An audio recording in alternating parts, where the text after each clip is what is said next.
E nós vamos agora para a segunda parte do livro, Gêneros Textuais no Ensino de Língua. No que diz respeito aos gêneros textuais, pessoal, Marcus percebeu que nas últimas 2 décadas, principalmente, mais notadamente na última década, a gente vem tendo um grande volume de pesquisas no âmbito dos gêneros textuais, né, abordando os gêneros textuais. É como se a gente tivesse aqui uma moda, né, no universo da pesquisa acadêmica, pesquisar os gêneros textuais. E assim, o estudo dos gêneros não é novo, mas ele está na moda. Então seria uma ingenuidade achar que o estudo dos gêneros textuais se resume, né, às últimas décadas do século XX. A expressão gênero na tradição ocidental esteve ligada aos gêneros literários, cuja análise se inicia com Platão e vai se concretizar com Aristóteles, passando por Horácio, Quintiliano, passando pela Idade Média, pelo Renascimento, pela modernidade, até chegar nos primórdios do século XX. Pelo que nós temos atualmente, essa noção de gênero não se vincula mais à literatura. Gênero hoje é facilmente usado para se referir a uma categoria distintiva de discurso de qualquer tipo, seja ele falado ou escrito, seja ele com aspirações literárias ou sem aspirações literárias. É com Aristóteles que a gente vai ter aqui uma teoria mais sistemática sobre gêneros e sobre a natureza do discurso.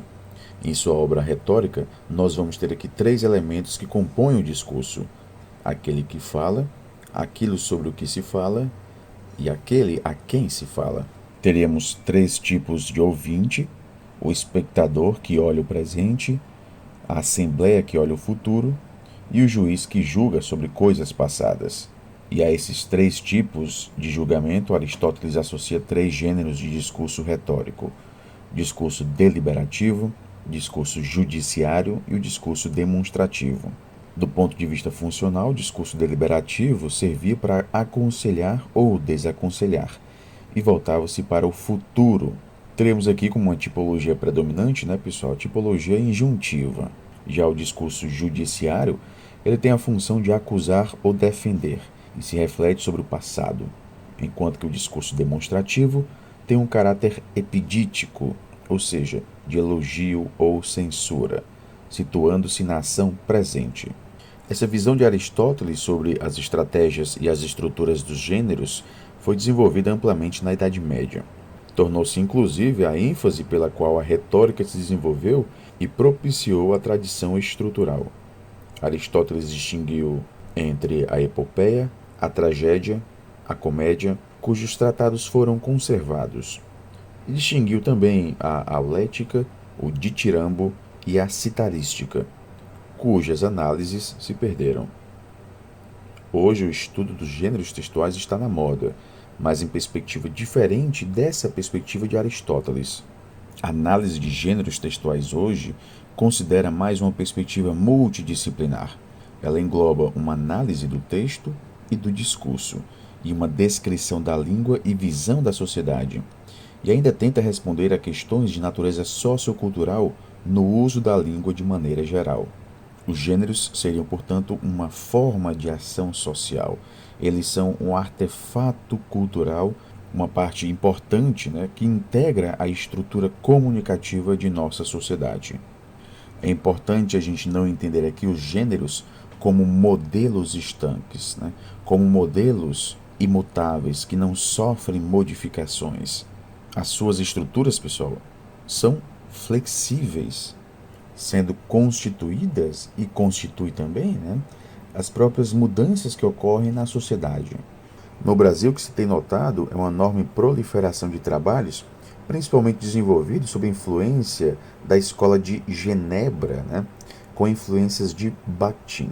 Como Bakhtin é um autor que apenas fornece subsídios teóricos de ordem macroanalítica, né, ele analisa muito a questão do discurso, né, a ideologia que acaba permeando o discurso e, consequentemente, vai constituir a própria consciência, né? O enunciado, como sendo um enunciado ideológico, é praticamente uma espécie de bom senso teórico, né? partir de Bakhtin quando se estuda o gênero textual? Pois bem, uma das teses centrais aqui do livro é a de que nós não podemos nos comunicar verbalmente sem nos utilizarmos aqui de um gênero textual. Toda manifestação verbal se dá sempre por meio de textos realizados em algum gênero. Então, a comunicação verbal só é possível por algum gênero textual. Então, vamos ter aqui o gênero textual como o centro, né, no trato socio-interativo da produção linguística. Quando dominamos um gênero textual, não dominamos uma forma linguística, e sim uma forma de realizar linguisticamente objetivos específicos em situações sociais particulares. Como afirmou Jean-Paul Broca, a apropriação dos gêneros é um mecanismo fundamental de socialização. E quando nós falamos de gênero textual, é importante a gente também falar de tipo textual, né? Apesar de aqui e ali nós nos depararmos com a utilização desses dois termos como sendo sinônimos, né? Gênero textual e tipo textual, a ideia aqui é nós fazermos, né, esta diferenciação. O tipo textual diz respeito à sequência linguística dos textos, né? Como esses textos estão materializados. E quando a gente se depara com essas sequências linguísticas, né, com esses tipos textuais, é comum a gente encontrar aqui entre 5, 6 ou mesmo 7 tipos textuais. É muito comum nós nos depararmos com os tipos textuais narrativo, argumentativo, expositivo, descritivo e injuntivo. O conjunto de categorias para designar tipos textuais é bastante limitado e sem tendência a aumentar. Agora, quando a gente se depara com a ideia de gênero textual, né, aí eles seriam incontáveis. São os textos que nós encontramos em nossa vida diária e que apresentam padrões sociocomunicativos característicos definidos por composições funcionais, objetivos enunciativos e estilos concretamente realizados na integração de forças históricas. E nós podemos encontrar gêneros textuais em suas formas escritas ou orais. Temos aqui exemplos como o telefonema, o sermão, carta comercial, romance, bilhete, reportagem, aula expositiva, lista de compras, enfim. E a ideia de domínio discursivo constitui muito mais uma esfera da atividade humana, no sentido bakhtiniano do termo, do que um princípio de classificação de textos. Indica instâncias discursivas. Então, por exemplo, discurso jurídico, discurso jornalístico, discurso religioso, né? Então, o discurso jornalístico ele tem as suas características, assim como o discurso jurídico, né? Essas características se refletem no ambiente lexical, né? Nas palavras que são utilizadas. Temos palavras que são próprias desse discurso jurídico, né? Dessa formação discursiva, né? Vamos ter gêneros textuais que são muito próprios, né, de determinadas formações discursivas. Pois bem, então, assim como Bakhtin, nós entendemos aqui que todas as atividades humanas estão relacionadas ao uso da língua. E essas atividades humanas se efetivam através de enunciados, sejam eles orais ou escritos. Então, não se pode tratar o gênero de discurso independentemente de sua realidade social e de sua relação com as atividades humanas. Pois bem, pelo que nós vimos aqui, gêneros não são entidades formais, eles são entidades comunicativas, nas quais predominam os aspectos relativos a funções, propósitos, ações e conteúdos. As distinções entre um gênero e outro não são predominantemente linguísticas, mas sim funcionais. Já os critérios para distinguir os tipos textuais são linguísticos e estruturais, de modo que os gêneros são designações socio-retóricas e os tipos são designações teóricas. Os gêneros textuais são dinâmicos, de complexidade variável, e não sabemos ao certo se é possível contá-los, pois como eles são socio-históricos e variáveis, não há como fazer uma lista fechada, o que dificulta ainda mais sua classificação. E é importante a gente destacar que não há uma dicotomia entre gênero e tipo, né? Ou seja, o tipo seria o lado contrário do gênero. Não. Gênero textual e tipo textual, né, eles têm uma relação de complementariedade.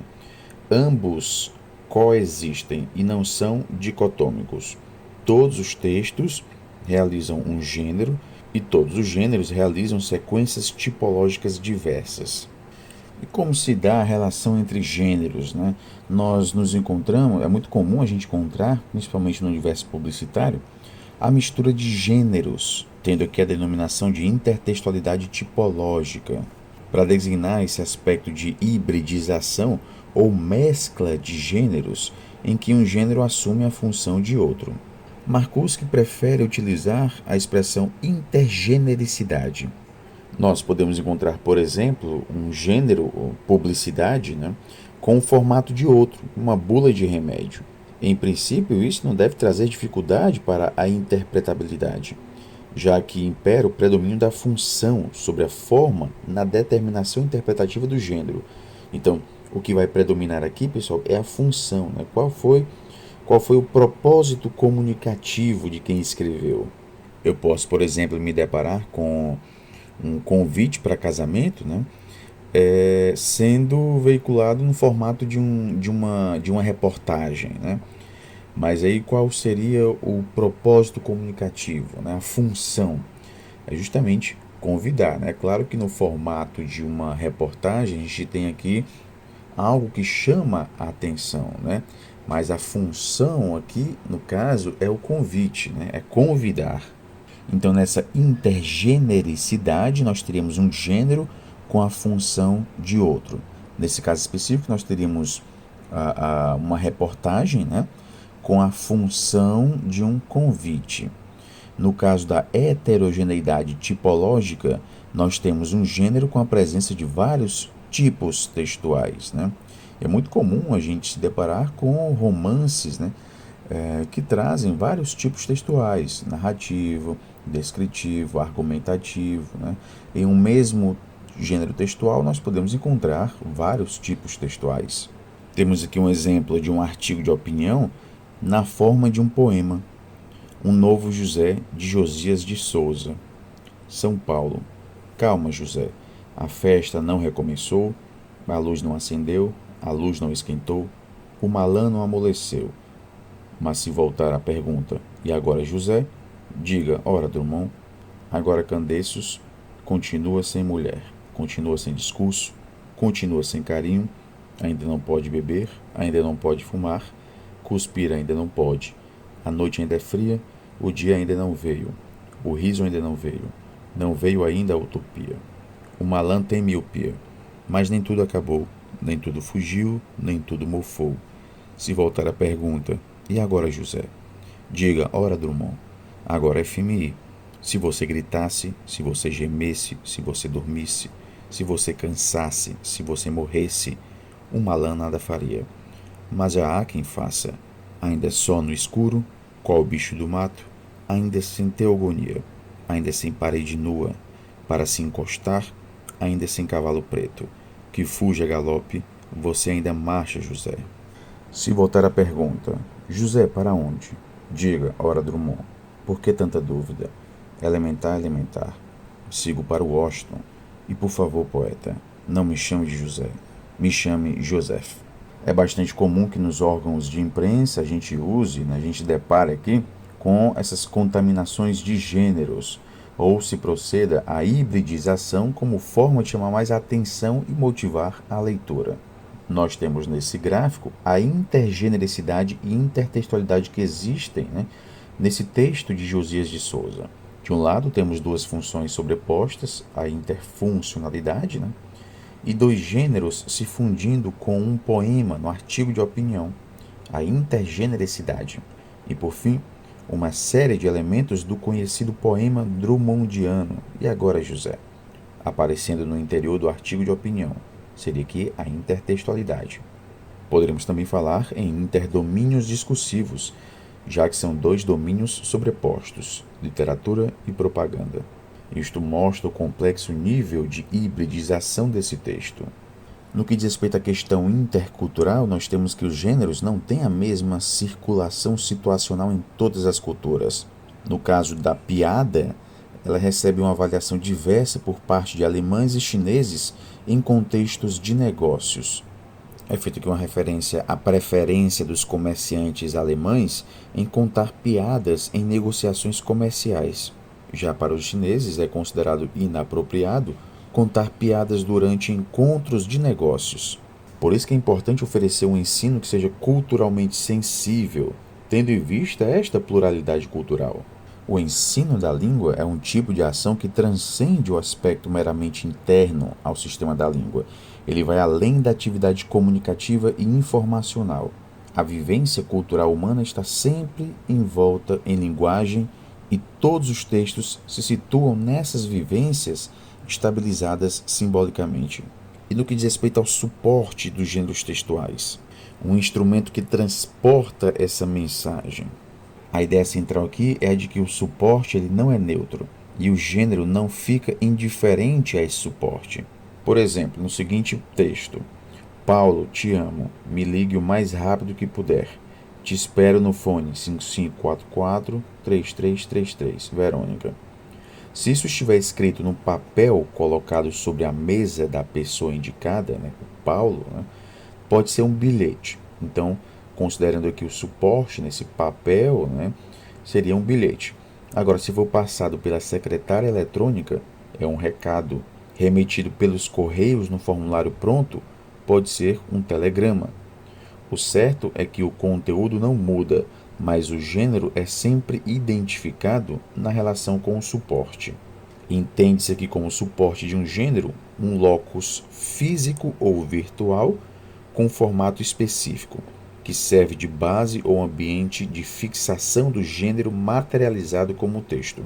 Pode-se dizer, pessoal, que suporte de um gênero é uma superfície física em formato específico que suporta, fixa e mostra um texto. Então nós temos aqui três aspectos que giram em torno dessa definição de suporte. Suporte é um lugar, físico ou virtual. Suporte tem formato específico. Suporte serve para fixar e mostrar o texto. O mais importante aqui é distinguir entre suporte e gênero, algo que não é feito com muita precisão. Por exemplo, o próprio Marcuski, ele havia identificado o outdoor como um gênero, o que é feito por vários autores.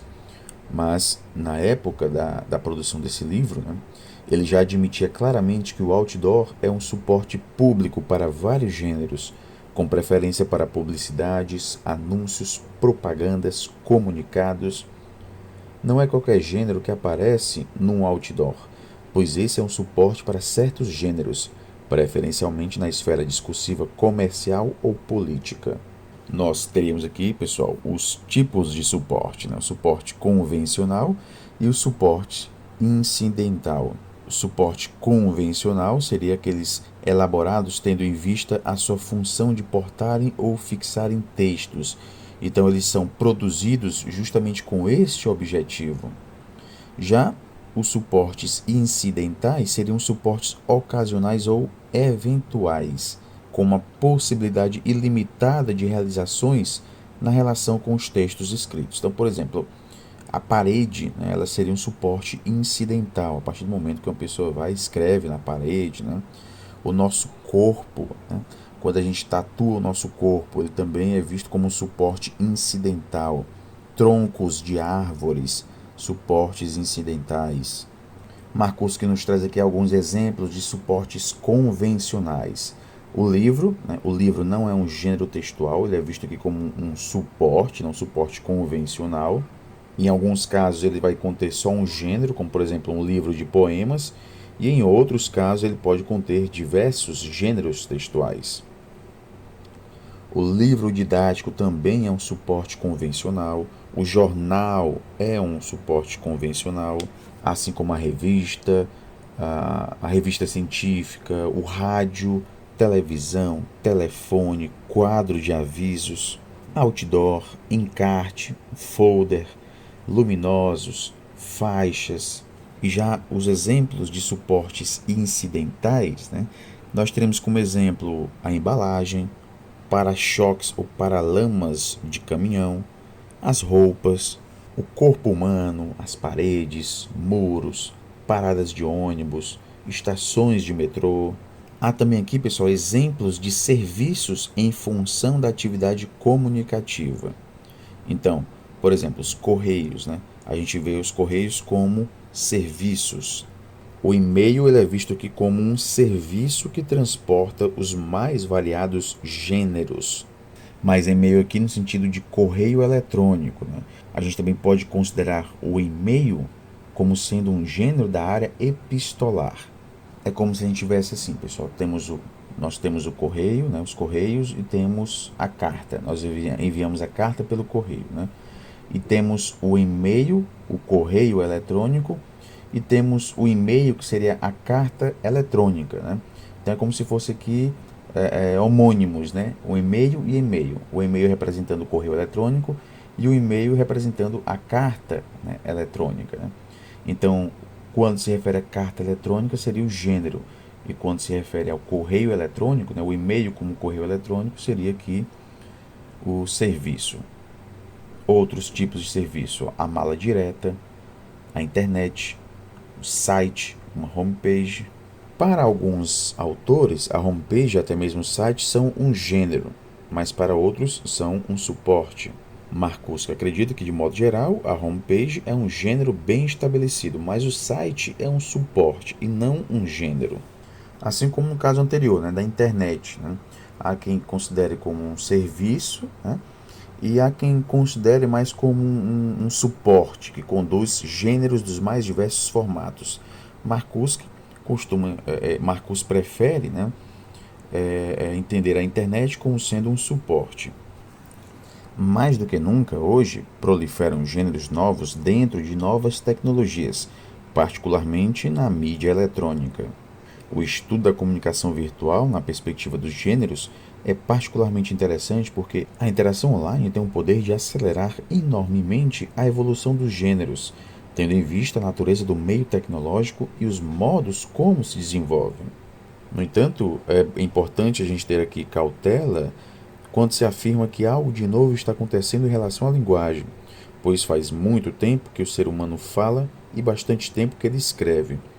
A ideia de que a cada nova tecnologia o mundo todo se renova por completo é uma ilusão que logo desaparece.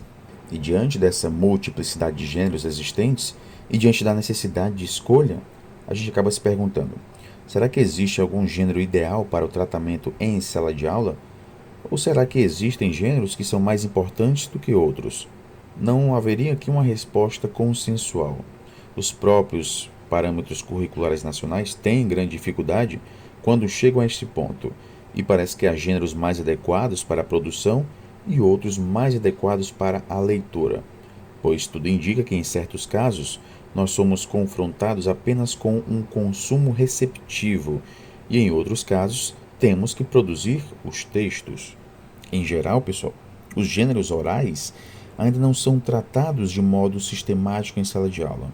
Há muito mais gêneros na escrita do que na fala, o que, de certo modo, é surpreendente, mas é explicável pela diversidade de ações linguísticas que nós praticamos no dia a dia na modalidade escrita. As civilizações em que a escrita tem um papel central nas tarefas do dia a dia, nas civilizações grafocêntricas, situações essas como comércio, indústria, produção do conhecimento, essas civilizações tendem a diversificar de maneira acentuada as formas textuais utilizadas. A distribuição da produção discursiva em gêneros tem como relação direta a própria organização da sociedade. Os parâmetros curriculares nacionais consideram apenas os gêneros com realização linguística mais formal, né? Então, nós encontramos mais esses gêneros textuais do que propriamente aqueles gêneros que são praticados nas atividades linguísticas cotidianas. É importante destacar aqui que falta uma noção de gradação de que se fala em outras partes dos PCNs. Há uma confusão entre oralidade e escrita, não há clareza quanto a critérios que teriam sido usados para estabelecer essas distinções. Há muito mais gêneros sugeridos para a atividade de compreensão do que para a atividade de produção. Isso se reflete em parte a situação atual em que os alunos escrevem pouco e, em certos casos, quase não escrevem. Parece que produzir textos é uma atividade ainda pouco conhecida, e mais conhecida é a que diz respeito à compreensão. As atividades relativas à compreensão são sempre em maior número. Dodds e Chenely fornecem elementos interessantes para o ensino da oralidade em sala de aula. Eles trazem aqui, né, o ensino por sequências didáticas, realizado com base em gêneros textuais diversos. Então, o gênero aqui, ele seria um instrumento de comunicação, né, e um mega instrumento para o ensino de língua. Então, o ensino de língua baseado em gêneros textuais.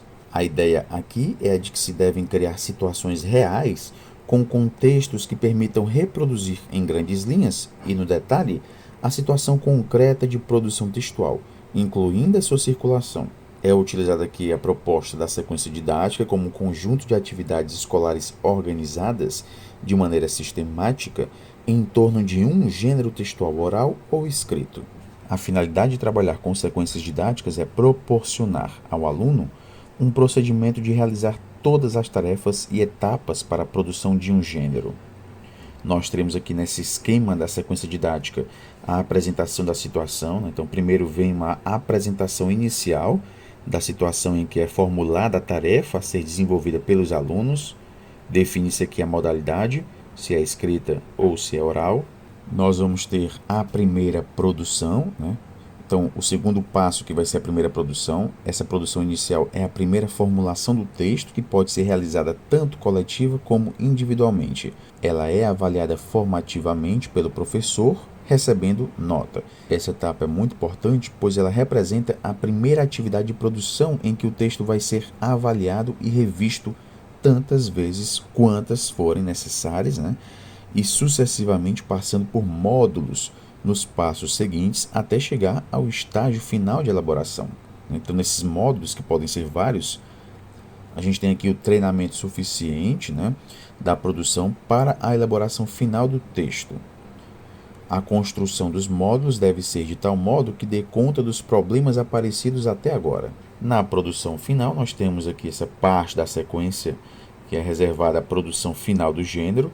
Nesse momento, o aluno põe em prática o que aprendeu ao longo dos módulos, após a análise da produção inicial.